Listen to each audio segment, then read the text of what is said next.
Regarding the hedonist component, utilitarians argue that there are different kinds of pleasure and happiness. For instance, Jeremy Bentham, in his essay, which you read, The Principle of Utility, Bentham argues there that there are at least 7 different factors associated with pleasure or happiness. For instance, one of those factors is intensity. We have to consider how intense or dull the pleasure will be.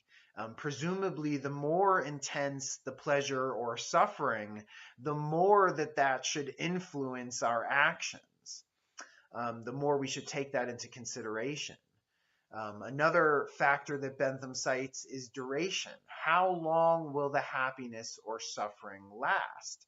Again, presumably, the longer the happiness or suffering, the more significant those consequences are, and the more they should impact and influence our consideration and our actions. Um, Another 19th century utilitarian, John Stuart Mill, also argued that there were different kinds of pleasures. He argued that there were higher pleasures and lower pleasures. There were pleasures, as he said, of the mind, intellectual pleasures, and then there were pleasures of the body or sensual pleasures. And according to Mill, the higher pleasures, the intellectual pleasures, were more valuable. They brought a deeper, more intense kind of happiness than the bodily or sensual pleasures could.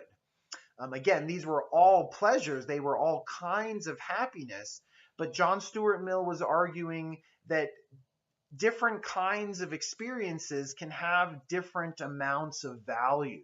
So, for instance, gaining a college education will bring a kind of intellectual pleasure that outmatches, that outnumbers the pleasure you would get from, say, watching your favorite sports team play. You still get pleasure from watching that sports team. You still get pleasure from, say, eating chocolate ice cream. But that pleasure is less meaningful, less valuable than the higher intellectual pleasures, according to John Stuart Mill. One other component or aspect of this hedonist component is that we are considering the interests of all sentient beings. And humans are not the only sentient beings, right? Most animals are sentient.